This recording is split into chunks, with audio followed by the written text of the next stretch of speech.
We are back with Bill Hughes, author of I'd Rather Be Dead Than Red on the Head. And what a clever title it is and such a cute cover. Tell us, what's the story behind this? Well, Kelly, when I was in elementary school, about 4th grade, I moved to a new school. And the very first day, the teacher introduced me to the class, and there was a student in the back of the class that yelled out, "I'd rather be dead than red on the head." And I know it sounds really funny, and everybody in the class kind of laughed, but it really began to get to me. Up to that time, I didn't know that I was different because I have red hair, and it was a lot redder in those days than it is now. So a lot of the book is just stories about my life, about things that happened. That was the first thing that kind of began to color my life and change my life. And I had to be honest with you, and it's a funny book. There's a lot of funny stories in there. But the beginning, the part about having red hair, was hard at the beginning. But now, as an adult, I actually love having red hair. Yeah. But when I was a kid, I really sometimes wish that I was dead because people made fun of me all the time. So anyway. That's awful. Well, and so, it's just what happens, you know? Yeah, I mean, that happens a lot. Yeah. So what are your thoughts on that? How'd you work through that? Well, I actually became a Christian when I was in college, and that began a slow process of beginning to believe that God actually made me the way I was for a reason. And so it's a long time ago, but I picked that title because I figured some redheaded people could relate to it. Yes. And it's funny. And in the book are 24 different stories about really funny things that have happened to me over my life. I've been a youth pastor for 40 years, and a lot of it has to do with some of the teenagers I've worked with, and a lot of it has to do with just weird things that happened to me. Yeah. So what are you hoping for the book ultimately? The first thing I hope is when people read this book, I hope they laugh. I mean, I love to laugh, and all the stories have some kind of funny part to it, so I hope they laugh. And then secondly, I hope when they read it, they kind of grasp that, you know, no matter what situations they find themselves in, that, you know what, God's going to be there and He's going to protect them, and even though it may not turn out the way they want, that there is a little higher purpose to this life. So it's not that deep. It's really funny, but anyway, that's kind of what I hope. And now people can buy this on Amazon. You can get it on Amazon. I think there's also Barnes & Noble.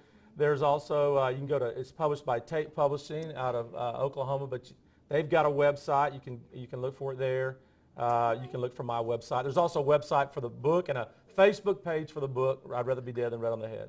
Well, we're going to be talking with Mr. Bill Hughes about some book signings that he has coming up. So if you guys would like to meet him and get a signed copy of the book, we're going to tell you about that when we come right back, plus a whole lot more.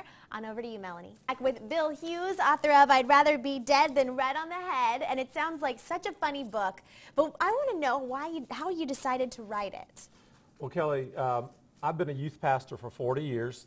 And a lot of the stories in this book, matter of fact, every one of them were stories that I told in my youth group over the years.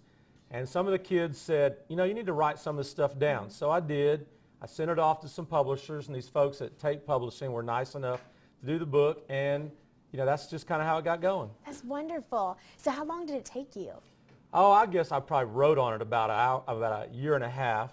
You know, there's a lot to write in a book. You don't just write it down. You send it. They send it back. You edit it and that kind of thing. So it took about a year and a half in production. Were there ever times when you thought, this is never going to happen? No, because even if they never published it, I wrote it.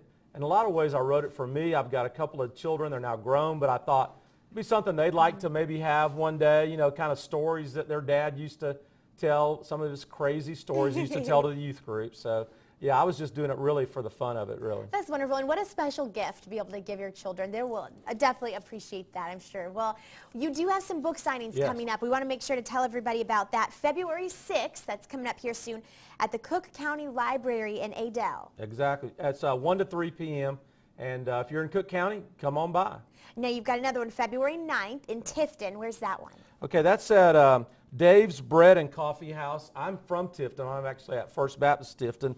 But it's 1805 North Tift Avenue, and that'll be from 1 to 3 p.m. on Saturday, February the 9th. And March 16th in Moultrie. Right, that's at March 16th is Books and More in Moultrie, and that's 11 a.m. to 1 p.m. That's also Saturday. Okay, fantastic. So lots of different ways that you can go and see Mr. Bill Hughes and take a look at this book here. But if you forget all those dates, he does have a Facebook page. It's called I'd Rather Be Dead Than Red on the Head. There's a Facebook page called I'd Rather Be Dead Than Red on the Head. There's also Bill Hughes' Facebook page. And that's got a link to that. And the book has a website too, and it's I don't even know the name of it, but you can look that up. I'd rather be dead than red on the There head. you go. Just Google it. Well, we sure do appreciate it. And congratulations on this new book release, and we can't wait to see how it goes. Thank you, Kelly. Thank you so much. All right, we're going to be back with more Good Day. Stick around.